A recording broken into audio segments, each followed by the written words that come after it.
আসসালামু আলাইকুম বন্ধুরা, কেমন আছেন সবাই? আশা করি সবাই অনেক অনেক বেশি ভালো আছেন। তো আমি আজকে আপনাদেরকে একটি মিনি রিচার্জেবল ফ্যান তৈরি করে দেখিয়ে দেব, যেটিকে আপনারা যে কোনো পাওয়ার ব্যাংক দিয়ে খুব সহজেই চালাতে পারবেন। তো ভিউয়ার চলুন ভিডিওটি শুরু করা যাক। তো এই ফ্যানটি তৈরি করতে হলে আমাদের প্রয়োজন হবে পিভিসি পাইপ অথবা 20 মিলির একটি সিরিঞ্জ। তো এর থেকে একটি অংশ আমি কেটে নিলাম। তো এরপর আমাদের প্রয়োজন হবে 4 ভোল্টের একটি ডিসি মোটর। তো মোটরটিকে আমরা সিরিঞ্জের ভিতরে ঢুকিয়ে নিলাম।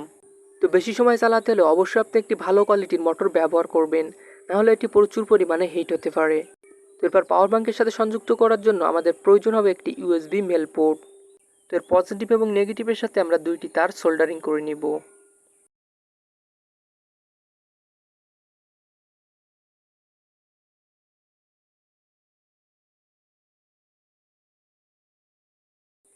তারপর আমরা তার দুইটিকে মোটরের সাথে সোল্ডারিং করে নিব।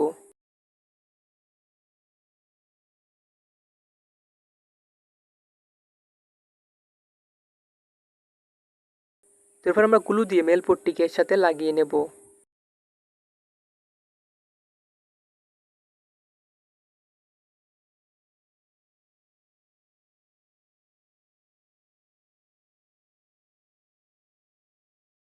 তো এখন আমাদের ফ্যানটি তৈরি হয়ে গেছে। তো এখন আমাদের প্রয়োজন হবে একটি ছোট সাইজের পাখা। তো পাখাটিকে আমি মোটরের সাথে সংযুক্ত করে নিলাম। তো এতে পাওয়ার সাপ্লাই দেওয়ার জন্য আমাদের এখন প্রয়োজন হবে একটি পাওয়ার ব্যাংক। তো আমরা এই মিনি রিচার্জেবল পাওয়ার ব্যাংকটি ব্যবহার করব। তো দেখতে পাচ্ছেন পাওয়ার ব্যাংকটির সাথে ফ্যানটি সংযুক্ত করতেই আমাদের পাখাটি এখন ঘুরছে, এবং এই ফ্যান থেকে কিন্তু অনেক স্পিডে বাতাস হচ্ছে।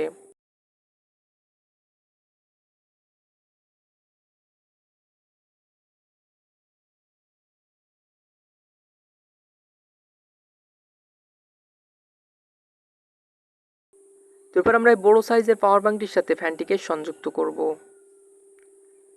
তো বড় সাইজের পাওয়ার ব্যাংকের সাথে সংযুক্ত করায় দেখতে পাচ্ছেন আগের থেকে এখন কিন্তু ফ্যানটি অনেক স্পিডে ঘুরছে। তো এই ফ্যানটিকে আপনারা যে কোনো পাওয়ার ব্যাংক দিয়ে খুব সহজেই চালাতে পারবেন। তো এই বড়ো পাওয়ার ব্যাংকটি দিয়ে ফ্যানটি চালানোর সময় সামান্য পরিমাণে হিট হচ্ছিল। তো আপনি অবশ্য ভালো কোয়ালিটির একটি মোটর ব্যবহার করবেন। তো বন্ধুরা, ভিডিওটি ভালো লাগলে অবশ্যই একটি লাইক করবেন, আর এরকম নতুন নতুন ভিডিও পেতে চাইলে চ্যানেলটি সাবস্ক্রাইব করে পাশে থাকা বেল আইকন অল প্রেস করে দিবেন। তো ভিউয়ার্স, সকলে ভালো থাকবেন, সুস্থ থাকবেন এবং সাদাই থাকবেন।